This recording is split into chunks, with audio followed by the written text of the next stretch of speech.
Morning Dabba, how you doing mate? Lou, good to see you. Thank you very much. Did you watch the game last night? I did indeed, I did. What do you think? I thought Southgate made the correct decisions. Yeah. Me personally, if it was my choice, I would definitely been resting those players. It was a funny one, wasn't it? If we come top, we have a harder route to the semi-finals. If we come second, I think we play Colombia, then Sweden and Switzerland in the semis, if I've got that right. Yeah. So would you have, you know, like you said, Southgate put out his weaker squad. Maybe he got a bit of stick for that, maybe he didn't, depending on the result. But how would you have played it? I'd have played, honestly Lou, I'd have done exactly what he did. You know, resting Kane, people would say, why didn't he play? Well, what happens if he'd have played last night and taken an injury? People would have gone, you know, well, why did you play him? So yeah. I think being the national manager, you're always in the shop window. I think all managers' jobs are in the shop window, but especially our national manager. So I think whatever decision he made, I think our press was going to give him a bit of a hard time with. I think always. Yeah, like always. However, I think he's made the right decision, and what everybody really forgets is that now we have come second, we get an extra day's rest. Oh really? I didn't know that. Yeah, we play on the Tuesday now. Okay. And I think the winners play on the Monday. And if you look at some of the research into an extra day's rest, can't give you the exact stats on it, but the majority of teams that do have the extra day's rest tend to win. There you go, I didn't know that. That's an interesting point. Do you think there's a different vibe around the national team now, as opposed to other tournaments that we've been in? Like, I think there's a genuine, like, we want the team to win this year, and I think, yeah, we played Panama and Tunisia in the first two games, but I think we look like we have a serious chance, especially with this route we've got now to get into the final. I think we've got a serious chance of going all the way. What do you think? I think what everybody forgets, Lou, is that you know, I've been quite fortunate enough to work for the FA, and we've all had to, you know, learn the New England DNA and teach it, and it's fantastic. It's in the making, and it's still work in progress. But you know, we're actually looking at the next World Cup. That's what we're looking at as a nation, to try and do really well in that. This World Cup is important, don't get us wrong, but we're really looking to progress for the next World Cup. Like our national teams at 17s, 18s, 19s, they're winning tournaments all over the place, aren't they? With the future's bright for English football, I think. Incredible, and that's all down to the staff that have written the new DNA, and not just written it, actually abided by it and gone through it and used it. So that golden thread of the shirt just changes size as they go up through the ages. It's starting to show now. So it's no fluke that this is happening. That this is happening because of what's been put in place. The hard work behind. Yeah, behind the scenes. It's good, Dabba. Just to jump straight into it now, I think a lot of people watching this will, you know, obviously know of you and your background, but a question that I wanted to ask you is about your philosophy as a coach. I know that you have a passion for working with players in that developmental stage between 16 and 19. And my question to you is, does your philosophy as a coach change with them players compared to when you're coaching a men's senior team on a Saturday afternoon at 3 o'clock? Great question, Lou. And my philosophy doesn't change. The hub of it, the fire of the philosophy doesn't change. That's been installed into me ever since I started playing for Bognor. It's a possession-based approach. That doesn't mean to say that you keep the ball for 100 passes and then try and attack the goal. That means making a penetrative pass to the back of the defence in one pass if that pass is on. And if it's not, working your way through the principles of play and attack, of trying to probe and get through and break the lines. I believe in an entertaining style. I think the public pay money at the top end to come and watch you, whereas the 16 to 19s, they don't seem to tend to come and watch as much. However, that might change with all the new systems that are going on. So I think, to answer that question, I still want to play attractive football in both sectors. However, if you link that to the long-term player development of learning to win, I think understanding them and getting them to understand the game at 16 to 19 and learning to train, and then when they're in that semi-pro environment, it changes that they have to win games. Yeah. So I would say that the pressure comes more in the semi-pro game, but teaching them how to win. But that's not the most important thing for me at 16 to 19. It's developing them, and developing them through the correct phases at the correct times, teaching them to train, teaching them to get to that level where they want to get to, either in the pro game or the non-league game. We're just touching on Saturdays at 3 o'clock with your senior football at Bognor. Would you not change your philosophy, but would your style of, your brand of football change depending on who you're playing? Or would you usually try and stick to your style and let the other team change the way that they play? Or if you knew a team play a certain way, you say you like to keep the ball, would you change your style of football up? Yes. And we did that in the player final. We knew that we studied Dulwich quite heavily, and we knew that they play with a back three, and we had a great left back of Dylan, and all we said was just slide the ball down the side of the 3 centre backs. So I think they were expecting us to play a little bit more than what we did, but the instructions we just gave them, caught them off guard, mate. Just slide them down the side. And we got the centre forwards in down the side. They played in between them, and we got down the side, and we scored a great first goal from that. Class, so yeah, I do believe you can change it. However, the structure doesn't change. Yeah. You know, if you can't play forward, we'll keep the ball. Yeah, I like we'll keep that. the ball. So moving on to my second question, as a coach, do you have a certain formation that you try to use with all your teams, whether it's your college team here or you know, if you're in the men's game? And has it evolved and changed over time as the style of the game has developed? I think they become fashionable. Yeah. Formations. Yeah, that's true. I think they become very fashionable, and I think a lot of people try and copy what is seen, and that's natural. At Bognor, we've always, especially when myself and Jamie did it, were a lopsided 4-3-3, which we both enjoy playing. Can you explain that slightly? Because I do hear a lot of people talk about that lopsided 4-3-3 that you and Jamie implemented. Can you just explain it for people that might not understand it? Yeah, so we would keep the back four as a normal back four. We'd have a holding midfielder, an advanced right sided midfielder, and a not so much advanced left sided midfielder. That's where it's kind of clever. Yeah, and then we'd have a wide right or a wide left, depending on who we had. So in the older days, it was Ben Johnson, who, by the way, was an exceptional crosser of the ball. If you asked Jason Pryor how he scored the majority of his goals with us, it'd be a lot from Ben's crosses. Or we play with a wide right, and we play 2 right up the middle. We believed in playing 2 up the middle, and really occupying 2 centre forwards, 2 centre backs. And if one wanted to drop in as a 10, they could, or they could push high up and play off the shoulders of the two centre backs. But it does leave you a little bit susceptible to the right-sided full-back getting out quite easy. Yeah, I can imagine. It's quite an unorthodox setup. Very. It's quite an unorthodox setup, but you had so much success at it, and obviously you had the personnel to. The personnel is massive for that.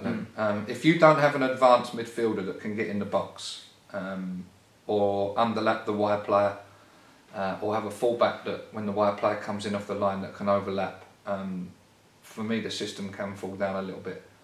And what you've got to be careful of is out of possession, that your left-sided midfield player, who'll get dunked up, is one of your fittest players on the pitch, because they do have to cover a lot of ground, especially when they're starting to go over and start to creep up on the right-sided full-back when he's making advanced runs. And they do have to become... So your right-sided midfielder has to be your goal scorer, and your left-sided midfielder of your advanced ones has to be quite brave in his defending duties. So you've always got what I call your 3 Bs balanced behind the ball. So you've always got your holding and predominantly your left. But it doesn't always work like that. Without giving too much away, that brings me on to my next question. A lot of, if I knew about it, I'm sure teams that you were playing against knew about the way that you set up as a team.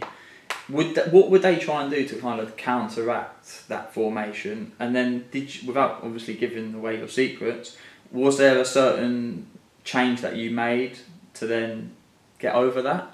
If that makes sense? It makes total sense, Luke. And I don't want to take all your secrets here. No. Listen, I'm a very open-minded coach. I love sharing the work, and you know, both myself and Jamie, we both had the same philosophies because we come from the same background from Jack, and we both believe, and we tweak our own little bits towards it. Of course we do.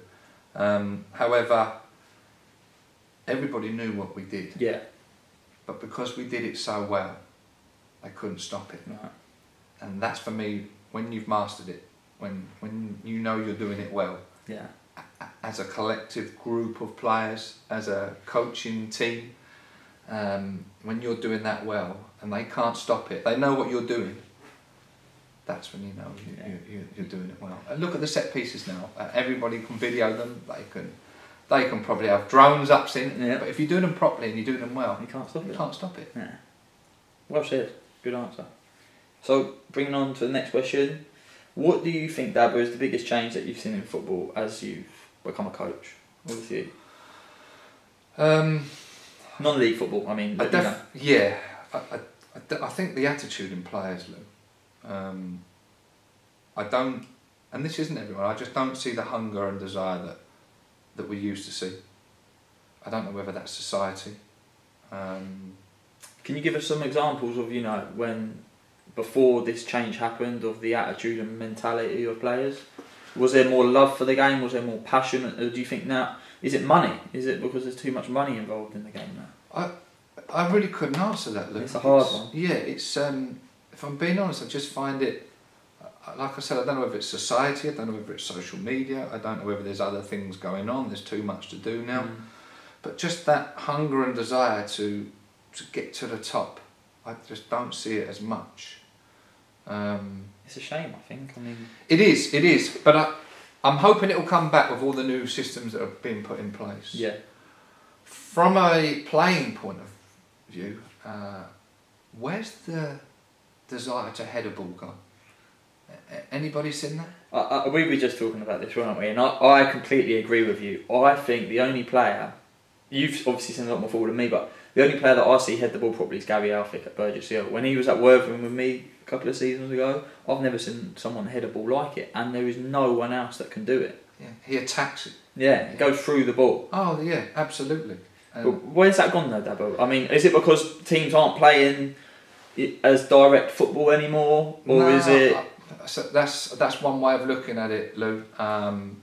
You know, you mentioned Elf, and did you ever see Stuart Tuck head a ball? Yeah, same sort of player. Well, exactly the same sort of player. Dying breed for me. Yeah, absolutely.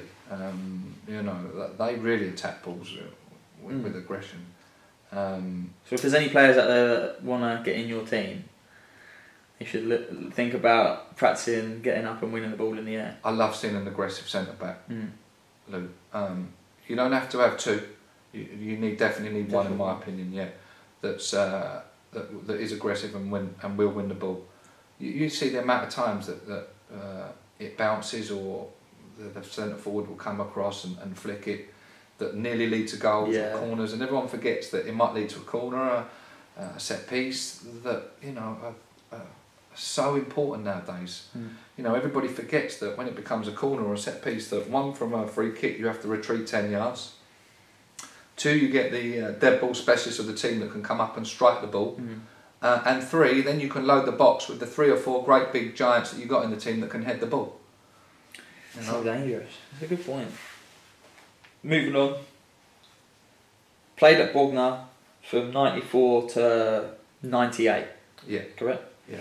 Then went abroad, did a bit of travelling, came back to Sussex and went to Burgess Hill as a player. Got promoted with Gary Croydon in charge at the time. Can you just tell us a little bit about your time at Burgess Hill as a player? Wonderful time. Yeah. Wonderful, Lou. A great football club. Still have a lot of passion and heart for the club. Great club. Yeah, brilliant. And you know, I thank everyone up there for the times that I had. You know, Gary and everyone that was involved.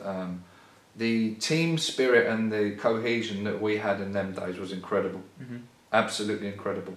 In fact, we're all getting back together at the moment. That's what it's all about, ain't it?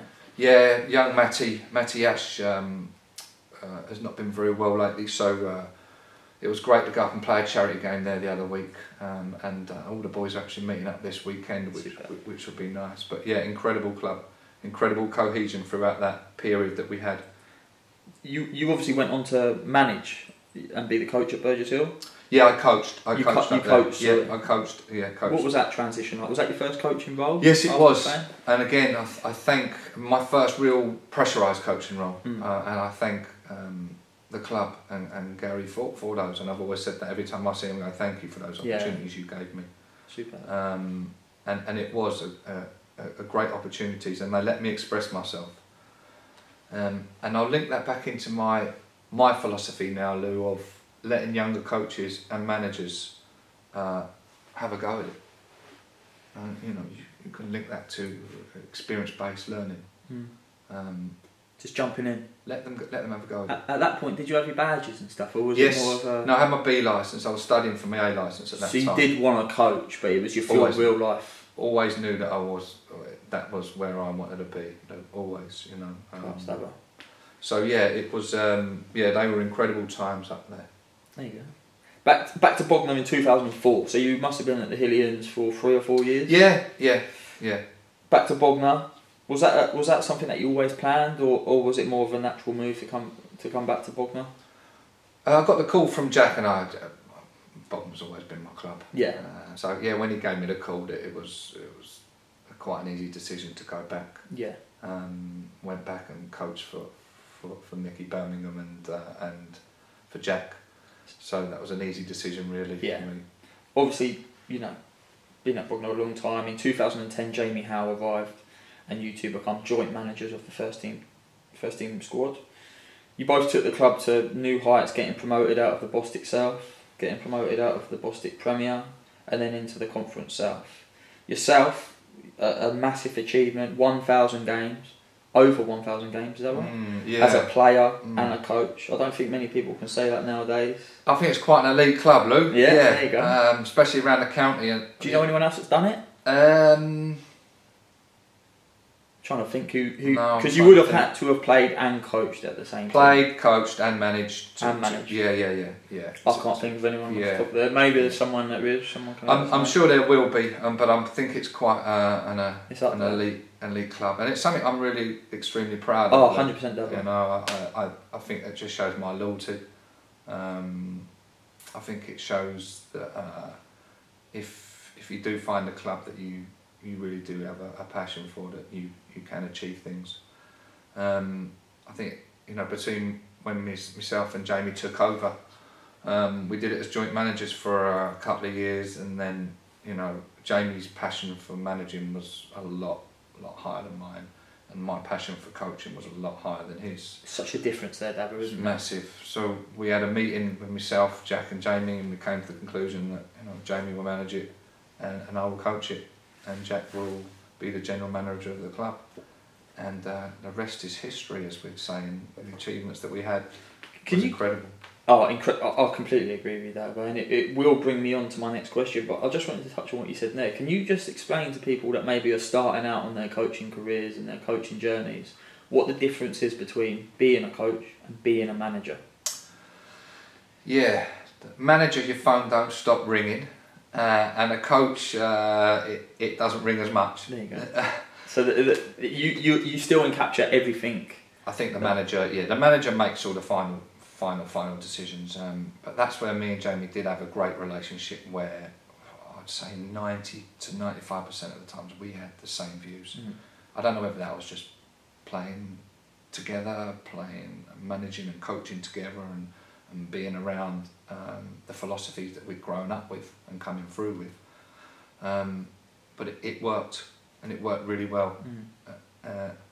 And it wasn't just myself and Jamie, it was all the staff around us. The backroom staff were incredible as well. So yeah, it's from going from coaching to managing. Coaching, you become the gatekeeper, and the manager, you are constantly trying to get players in the building. You're dealing with the owner more on the finances as well, and that's definitely something that I don't enjoy doing. I like being hands-on, out on the pitch with the players. Can you explain to us? Obviously, your experience through the non-league pyramid is better than anyone's. Can you explain to us what it takes to create that winning mentality at that level of football, where players have jobs they might not be able to commit to the team as much as at the pro game. Can you explain to us how you created that winning mentality to just push yourself through the leagues?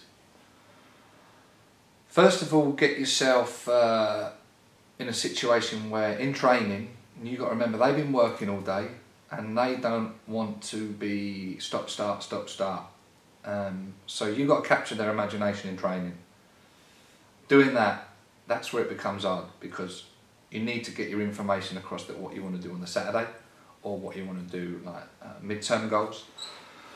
So you need to create that environment where they want to come in and they want to train and they want to do what you're trying to get across, that message. You get that across, however, still trying to make it exciting, still trying to capture their imagination, and still trying to get them to learn and understand what it is you want. And I think last season and the season before that, that's where I started to become unstuck a bit. I started to become quite slightly stale, I would say, not quite stale, I would say slightly stale. And I felt I wasn't capturing the imagination of my players as much. And we'll come to that later on, I'm sure. So yeah, those are important things. And I think, Lou, with the players that you've got, again, getting that balance and get a group of players that really like each other as much as you can. I think that's something that we learned as a cohesive group. You know, we had great cohesion. If I look back at the teams we had at Burgess Hill, great cohesion. When I first started out at Bognor, great cohesion. The teams that myself, Jack and Jamie had, great cohesive units. So I'll be saying get a team that want to work hard for each other, like each other, and want to go that extra mile for each other, and believe in the system and the philosophy that you are playing. And you get them to buy into that, you're on the right roads. Dabba, you touched briefly there about in capturing the squads with the training sessions that you put on so that they're enjoyable, alongside also getting the information across to the players that they need for match day. How do you do that? Do you have a little black book of sessions? Do you go on YouTube? Do you have a mentor that you go to ask for advice and some information on how to put on another session? Yeah, I'm lucky enough to have I have two mentors. I'm very lucky to have a very kinesthetic, very hands-on, practical mentor, and I'm quite lucky to have a more theoretical sort of educational, more coach-ed background mentors. One's Alex Twitchen and one's Dean Wilkins. So I think when we talk about YouTube and little books that what we have, I tend to have probably 6 to 8 sessions in possession and out of possession and transition games that I can use, and obviously can build and take from them. Depending who we're playing on the Saturday, if we're playing a team that passes out from the back, I'll have probably 4 or 5 pressing warm-ups that I use to build into a pressing technical stroke skill session, and then set up the way that the opposition are playing on the Saturday and show how we're going to set the press from the front through the midfield to the back. And I think that's where you start using your 11v11 skills and your A-licence skills and progressing your sessions. So I would say to that, Lou, that I have sort of set 3 or 4 ways on each session that I want to do, but always try and vary it so tedium doesn't set in. Well said. So obviously, Dabba, you talked about Dean Wilkins being a role model as a coach and a player. Are there any other mentors that you have within the game? Yeah. I've had several. I've been lucky enough, obviously, to have Martin Inchwood, Vic Bragg. Dick Bate was a massive part of my influence of wanting to coach at a higher level.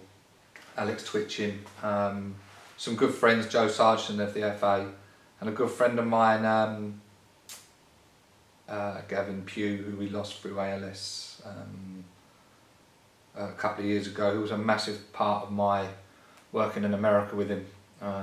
Fantastic lad, true role model, taught me some great values, and miss dearly, and he's a big part my progression. My dad and his best friend Bob, who always pushed me and tried to, you know, actually got me into coaching and said, look, get on your first badges. You know, back when I was extremely young. So yeah, those people have been the ones that have really influenced where I've and how I've got to where I am at the moment, and I thank them. You know, and Jack Pearce, obviously, of course, and without. And if there's anyone else I've missed out along that journey, there's just been everyone. And I think the more you can collate all your own ideas and philosophies that you get and gain and your experiences. I keep talking about experiences. I think that's the most important thing, to gain those experiences and with those people that you've been alongside. And if there's any advice for the younger coaches, surround yourself in good coaches that you like being around and that mean something to you and that you can learn from and have that bond and gain friendship with, because there's a lot to be learned through informal talking. So you can go on all the courses that you like, but get out there and do it. Informal conversations with your friends, and then obviously, of course, get through your badges and go through those routes as well.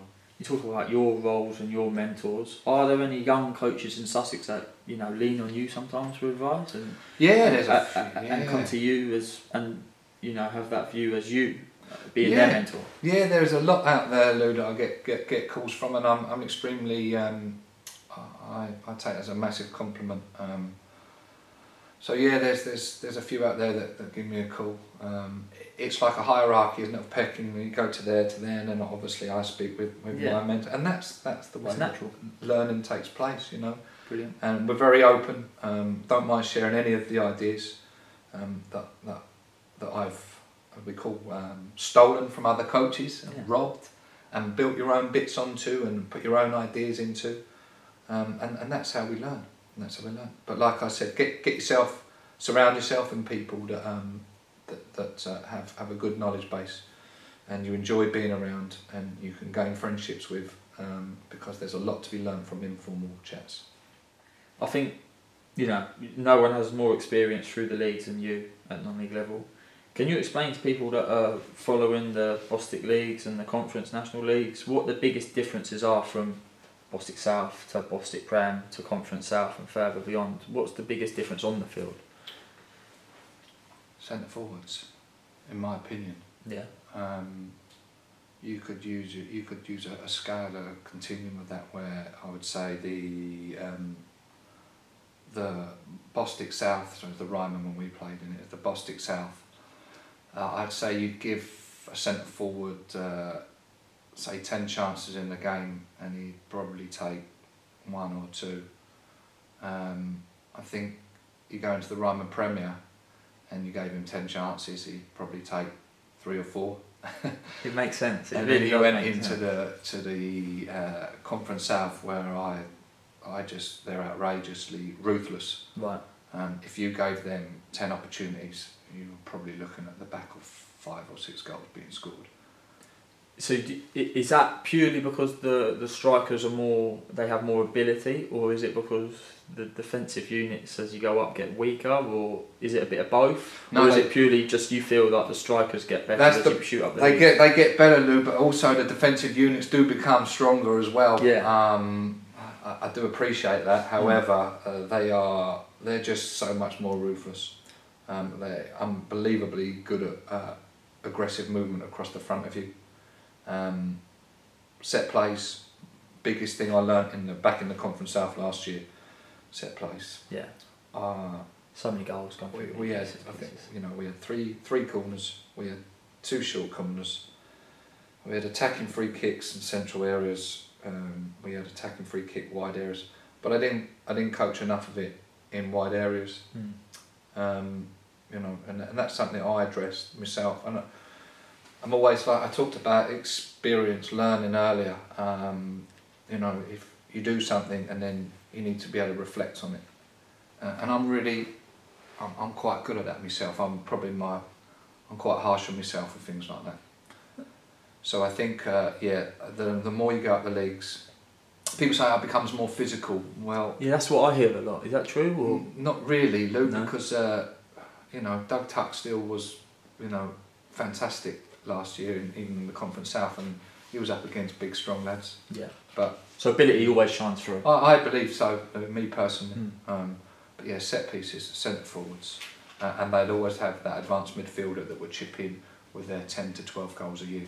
Just to touch on set pieces there, I think it's probably the biggest part of the game nowadays. How do you like to set up? Is it more of a zonal setup, or do you like your players getting other people's shirts, man for man? Can you give us some information on that, just as a coach? Certainly, do you have a set thing that you like to stick to? Yeah, part zonal, man to man. Yeah. Lou. I don't like full zonal because people can point fingers. Yeah. Not so much now with the social media and the coverage of the filming that can come in, because you can say you can't hide, can you? You can't hide. However, I do believe that if that's your man, and your man is on that sheet on the number in the board in the dressing room, and you know that's your man and he scores, sometimes you have to point a finger and hold your hand up and go, that was my man. So A, how did he lose you? 2, how did he get over the top of you or in front of you? So there's your coaching points, But we always believe in having a front zone marked, and predominantly one post marked. There's a lot of theories, your front post or your back post. That's personal preference to what you want and who you're playing against, whether they predominantly attack the front part of the goal or the back part of the goal. Do you think there's a bigger jump from Bostik South to Bostik Prem, or Bostik Prem to Conference South? The difference in ability and the level of football, do you think it's greater between the two leagues? What league's greater? Good question. I'd say from my experiences in it, the jump from the Premier to the Conference South is the biggest. Really? Absolutely. Yeah. Why is that? Is it not just, obviously it does look a lot more physical, but the level of football, I guess the footballers in that league have come from a higher level and have worked their way down slightly. Would you say that's... Yeah, I would. However, there's still some great teams in the Premier, my goodness. And in the South. However, I would say the jump between the Premier to the Conference South is the biggest one. Just to move on from you kind of stick on the same theme, but non-league football has become very popular over the last few years, and I think the target audience demographic has changed. Whereas it used to be an older audience, I think over 50s maybe would always be at your non-league football, whereas now a lot of younger people are taking more interest in the game at a lower level. Why do you think this is happening? Why do you think it's growing in popularity? I totally agree with that, Lou, what you're saying there. And I saw a massive difference 2 years ago, where at Bognor I would walk around. I always try to walk around and speak to the supporters and thank them for coming in. And I saw a lot of sort of families coming in, which I thought was great. Last year there was a fantastic family that used to see at every away game, where we'd go. Really? And I would always make a point of going over and thanking them, because I appreciate, I have a family now myself, and I appreciate that. It's a commitment. To go out on a Saturday, which probably you're only one of your days off, to go and support your local club is fantastic. Unbelievable. So I think social media, Lou, has got something to do with that. I think the prices of Premier League games has also something to do with that. To go now, isn't it? Sometimes, to take a family for a day out. Yeah. You're not just talking the ticket off like the £40 or the £50 entry. Travel. Travel, whatever else goes with that. Programme. It all adds up, doesn't it? It's Absolutely. a couple £100 if you've got a family of 4. Absolutely. But to go round the corner down to your local ground, kids might get in free or a couple of quid, and you go in for a tenner or £12, and you can have a drink and you can walk home. And so I think that's definitely something to do with it. Do you think fans, followers of football teams in non-league can relate to the team and the players more than the Premier League? Like, who can relate to players earning £200 a week, whereas you see someone that's working 40 hours a week and playing on the weekend, you have more in common with that player. Do you reckon that's a reason why more people are going to watch non-league football? Yeah, absolutely, Lewis, and that's something that I didn't really think of, if I'm honest. Yeah, you got better contact. You're closer to the ground. You can see them walking out after the game. Exactly. You can speak to them. You can get autographs signed. So it's a much more personable experience. Yeah. Just to bring it back to your time at Bognor and stuff. Like, maybe it's not at Bognor, but a pretty broad question. What's your best moment in football? Did it come as a player? Did it come as a coach? Quite a generic question that, but do you have one moment that stands out in your mind? Oh, Lou, there's been several. Playoff finals are obviously up there and fantastic, you know. And we were in a lot of them, a lot of semi-finals. Playing in the FA Cup second round when Peterborough was fantastic. The trophy semi-final was outrageous getting to that, you know, absolutely outrageous, knocking out Torquay, you know, absolutely unbelievable. Incredible journeys. I think, you know, with the national team, drawing with Romania's national team away this year in Rome was incredible, and we could have won it on penalties. We one penalty away from winning it. And that's their national team with our college teams, you know. Wow. But I think probably one of the nicest moments I had, Lou, was winning the playoff final and grabbing me dad after the game was very emotional for me. He's watched me go through, you know, some not hard times, because football's not hard times, but through some times where you're down and, you know, you're trying to pick yourself back up, and to see his face and cuddle me dad after that game was one of my nicest moments. Doesn't get better for me. Nah, I'm sure he was very proud of that. Yeah. Just to come away from obviously some great times in football, on the flip side of that, I've seen online, I've read a few articles that you found it hard to be competitive at step 2 due to the lack of finances that you had available and the location of the club.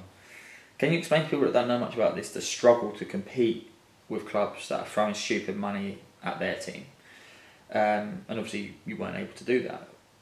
It's common knowledge. Do you have examples of how you as a coach would try and be creative when attracting and signing new players? If you couldn't offer them the money, how else would you try and motivate these guys? Oh, great question, Luke. There's 2 or 3 ways of doing that. The first thing I'd like to say on that point is that to compete at step 2 you do need money. However, I don't think it's impossible. I think it's really hard, you know. I think it's extremely difficult, and you are limiting your chances to do it. You know, we ran on a very limited wage bill last year, probably one of the lowest. I don't think it was the lowest, but one of the lowest. Do you have examples of teams that were spending so much money? Who was the top spender in the league? Do you know what, Lou? No, I couldn't. I concentrated so much on our own team last year. I wasn't too worried about that. But it does make a difference, and we link that to the centre forwards we talked about earlier. You know, Jack went in for a centre forward last year, and the conversation was that he wanted X amount, and you know, I just couldn't believe what they were asking. I genuinely couldn't. And you know, to travel down, if you look at our geographical area, we can't go into the sea and get players out. We can go west, where we've got competition. We go east, we've got competition. You go north. I've never thought of it like that. It's great. We've got competition, but we can't get into the sea, and we can't get players out of there. So to attract them down to small Bognor is difficult, especially when they go past another 50 non-league clubs that are going to pay them double what we're going to pay them. It's a massive task. And then you're trying to entice them down. So that leads me on to my next question, Lou, where to try and entice them down, I think, one, a great playing surface, and we had that. That's one thing Jack does. Put a lot of money into, and I think it's good. 2, an attractive environment to play football. And 3, the fan base, which is excellent at Bognor. So those 3 things, if you can attract them down with that, you've got a bit of a chance. But I do believe that money normally predominantly talks. There you go, Dabba. Can you give us a little bit of insight into your decision to leave the club? How many months has it been now? When was it? May, so probably 8. I think I'll be into 7 weeks now. Yeah. Can you just, you know, I'm sure people have their own versions of what happened, or they've read in articles what happened, but obviously time's passed now, and obviously you've got a chance here to explain exactly what happened. Yeah, I was fatigued. I was on burnout. I've been on burnout for 2 years. if you look at the psychology of sport and football, you know, to do the amount of time that I've done, on top of that, teach full time here at this wonderful college, family life, and everyone forgets your social life as well. And I haven't really had too much of that, all of those things lately. So, but that's the sacrifices that you have to make if you want to do well. They're the sacrifices. So I never moan about them. I never moan about them, and that's why I've come out now, Luke, to answer that question. Is I can spend time with my daughter, my fiance, see my family, see friends, go and do things that I don't normally do. Can go on holidays. Can go on holidays without the phone ringing. Totally switch off, and I was totally burnt out, and I was becoming stale. And I believe the braver person has to say that's when like, as much as I love this club and this place and these surroundings, the best thing for this football club is for me to have a break from it. I think that says a lot about your character. You know, you reflected on yourself. You understood that you know the club you weren't doing the club justice, I guess. Absolutely. And I think it says a lot about you to take one step backwards and then in the future kick on again. You know, and I'm sure we'll get to that in a bit. But yeah, so they're the main reasons. No. And that's well why. said, Dabba. Just to, you know, not to finish off with Bognor, but just to touch on that. What is your relationship today with Jack Pierce? With Jack, I always describe Jack as this. My goodness, I've known Jack since 1993, 94. I think it was 94, right. Yeah. A long, long time. You know, he's an incredible man. I would describe Jack as this. I said it before in the press last year. Someone asked me what your relationship was, and I said, if I was to break down at 4 o'clock in the morning and I was north of Watford or anywhere, and I phoned him up and said, Jack, I've broken down. He'd be like, where are you? And he'd be like, right, stay there, love, I'm coming to get you. There you go. That's loyal as you like. That's how I describe Jack, you know. And he took a lot of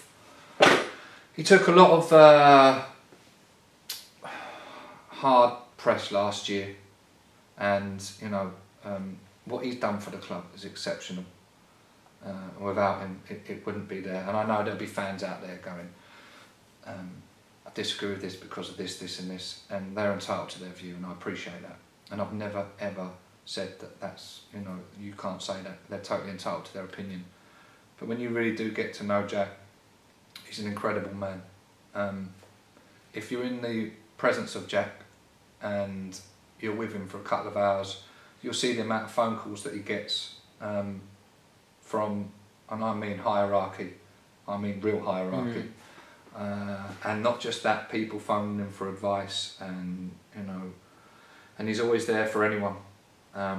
So that's how I describe him. You know, he's been a major part. You know, obviously apart from my father, who's my role model and I love dearly, Jack would be the next one down for me. Different class, mate. Best Bognor FC players you played and coached with. We were going to do an 11, but I think you'll be upsetting a few people with that one. So, do you think you can just, you know, some of the better players you played with at Bognor, all the other clubs at Burgess as well? Yeah, yeah. And some of the best players you've coached with that stand out?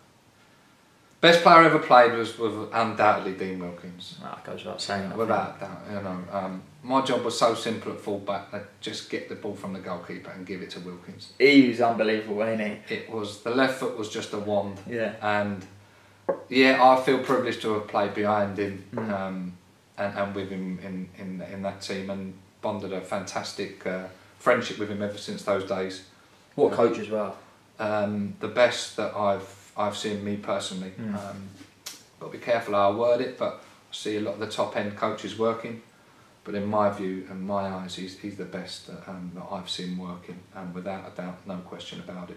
I remember being a youngster at Brighton, and it was when he got the job, the first team manager's job, and everyone was calling the previous manager Gaffer, and he came in and he was like, don't call me Gaffer. Like he had such a relationship with the players. With Dean, do you know what I mean? It was just little things like that made me think. I love it when you see someone that's pushed on in their career but still remains very humble, and I feel like Dean encaptured that perfectly when he was given bigger jobs. Absolutely, nothing changed. And I have a saying: it's very nice to be important. It's more important to be nice. And Dean comes under that category of a genuinely lovely man. That if you ask the majority of young coaches around the area, I don't class myself as young anymore, Lou. I'm 46. But if you look at and speak to the majority of players that are around and coaches, he's made a massive influence on their lives and careers. Massive. I agree. You know, and without him, I definitely wouldn't be where I am now. Class, mate. Some of the players who you've coached, can you give us maybe, I don't know, I don't want to give you an 11, but just a few that have really Mickey Birmingham as well, sorry, as the player. I forgot to say Mickey Birmingham when you played together. Okay. Mickey Birmingham, Dean, sorry, coming back to that question, though, yeah, those two were the outstanding ones. Can you tell us a bit about him? Mickey, the most outrageous aerobic system I've ever seen. Incredible fitness when he was at his peak fitness, and yeah, well, undoubtedly one of the best players I ever played with. Technically wonderful, had all attributes. How he didn't make a professional footballer is beyond me. Going on the best players that I've coached, Luke Nightingale was unbelievable to coach. And if you think where his background was, where he came from, and so was Michael. They were exceptional, their attitudes, been there, seen it and done it, but you'd still have the most amount of respect for you when you're putting something on. Yeah. And still learning little things that you give them, the information that you give them, and you see them trying to do it in the game. So yeah, they were fantastic to coach. Any other players? Off the top of my head, Lou, I mean, there's so many. The majority of them have all been brilliant. Yeah. All been absolutely brilliant, and a pleasure to be around. Superb, Dabba. So we've touched a lot on your past, your background. So let's move forward to today and what's next. So you're currently working with Football Academy at Chichester College. Can you explain to us your role here? Yeah, I oversee most of the football here in the men's football. We have a wonderful team. Paul Inchwood, Dave Daniels run the academy team now.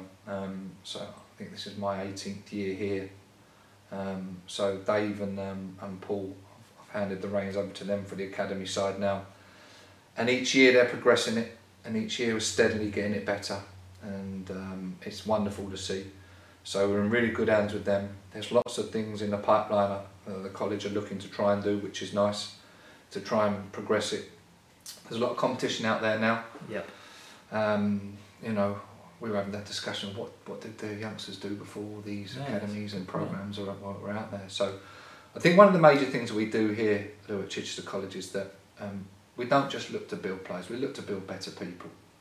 And that's really important for us, and that's something that I really do push with Dave and Inch and the staff that are all involved in the football. To, you know, we're not just about, you know, developing players, we're about developing people. Off the field. Absolutely, Luke, in all four corners. So, you know, just you summarised that brilliantly there, Dabba. How important are these football academies though? You see a lot of these clubs, a lot of non-league clubs joining forces with academic institutions nowadays, sort of mirroring the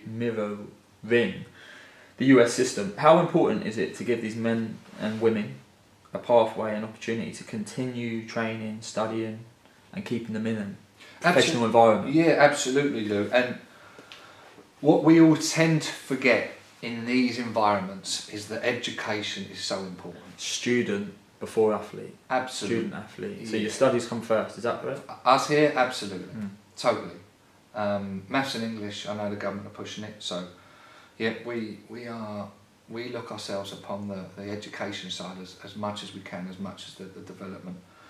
I think if you can get that little bond together where they buy into it, and you can get the education mixing in with their development, I think that's when you become and build the better player and the better person.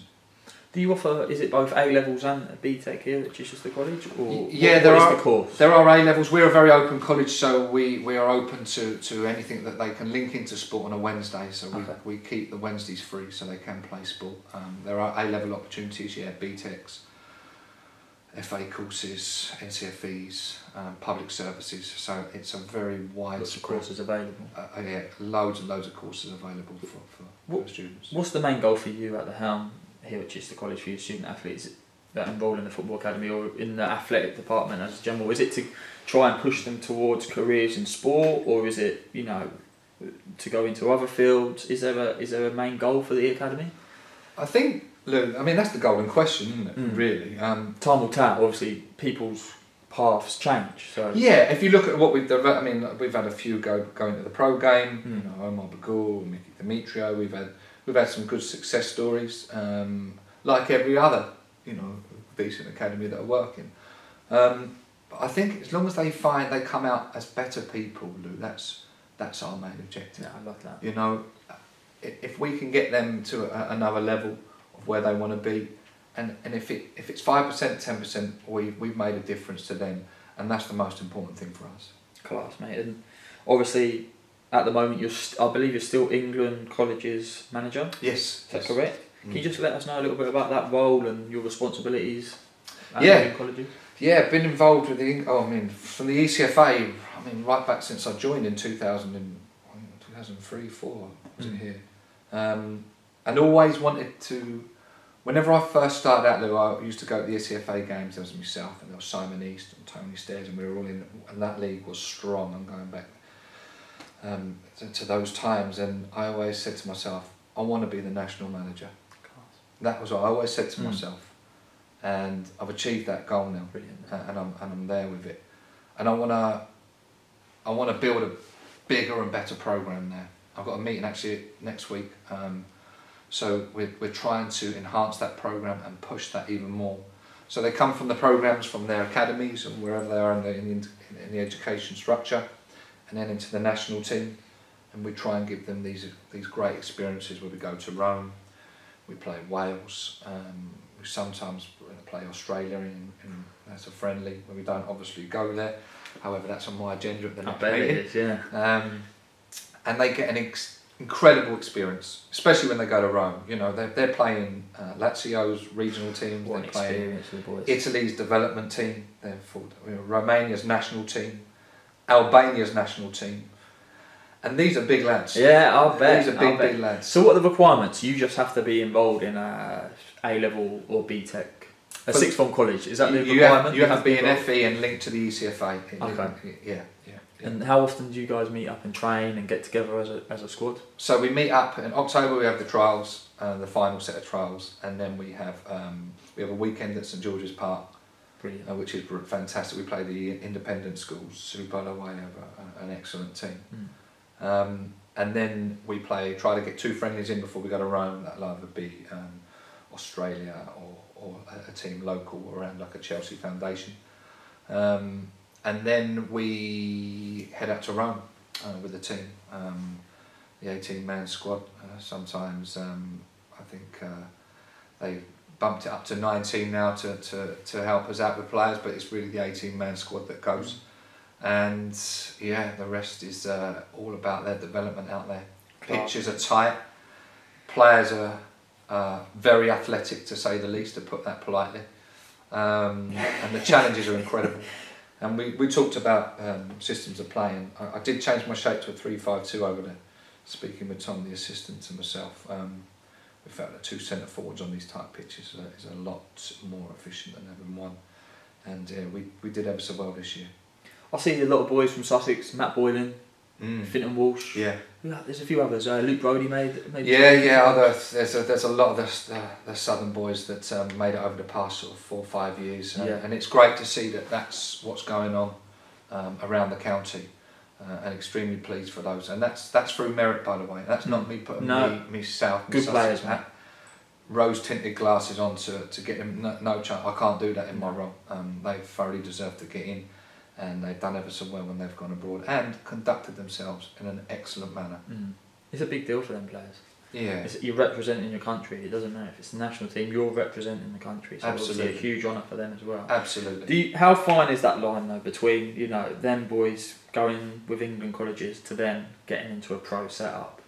you know, at academy level, obviously he's Yeah. 19s level, 18s level, 21s, whatever it is. How fine is it? Are they close to, you know, getting into an academy, or is there still a little bit of work there to be done? I think so, Lou. I think there's always work to be done, wherever you are. There's always work to be done. However, yeah, there's a lot of them that are really close to it. But that we talk about that fine line of getting across that line. Sometimes there's a little bit of luck, and sometimes it's on merit. But the majority of them, I would say, you know, a good 60% of them are on that fine line to getting there and getting across that line if they want to.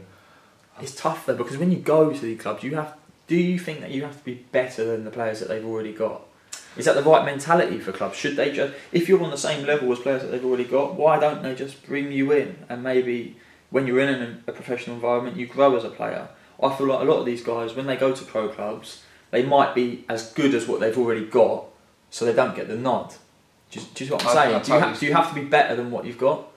Me personally, no, because I'm with you on that, Lou. I like. I think if you can see potential in someone, you know, they might be going through growth spurts. I think a lot. That's why the 23s are quite open, widespread now to keep them in the system and at pro clubs. I think the trained eye that can see the potential in someone, you know, that's where it becomes the skill and the art of the scouts, or of the coaches, and the philosophy of the club.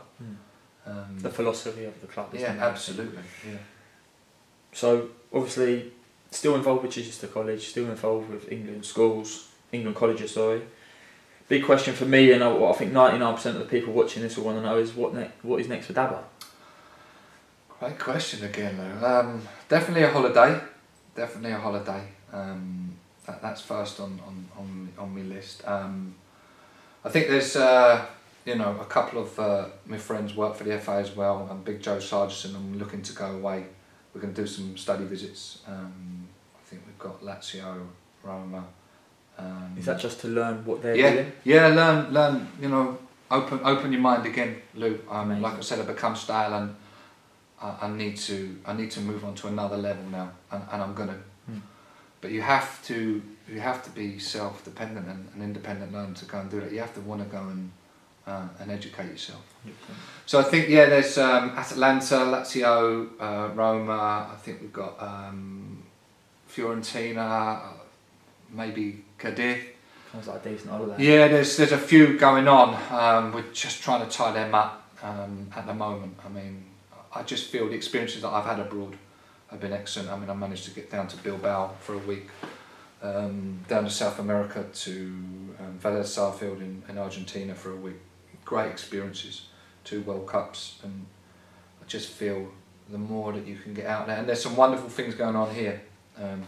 So trying to get a mixture of what's going on here, what's going on abroad, so I can definitely deepen my knowledge. I'm learning Spanish, and I will definitely come back, revitalise. You will come back. You're not gonna go there and get a job, or your plan is to come back to.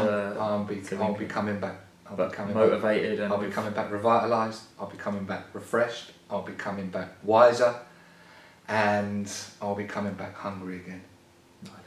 Well said, Dabba. Thank you for your time today, mate. No problems, Lou. Thank you for having me. No problem. It's been very interesting. And we'll catch up again soon. Thanks, Lou. Thanks, Much appreciated. Thank you.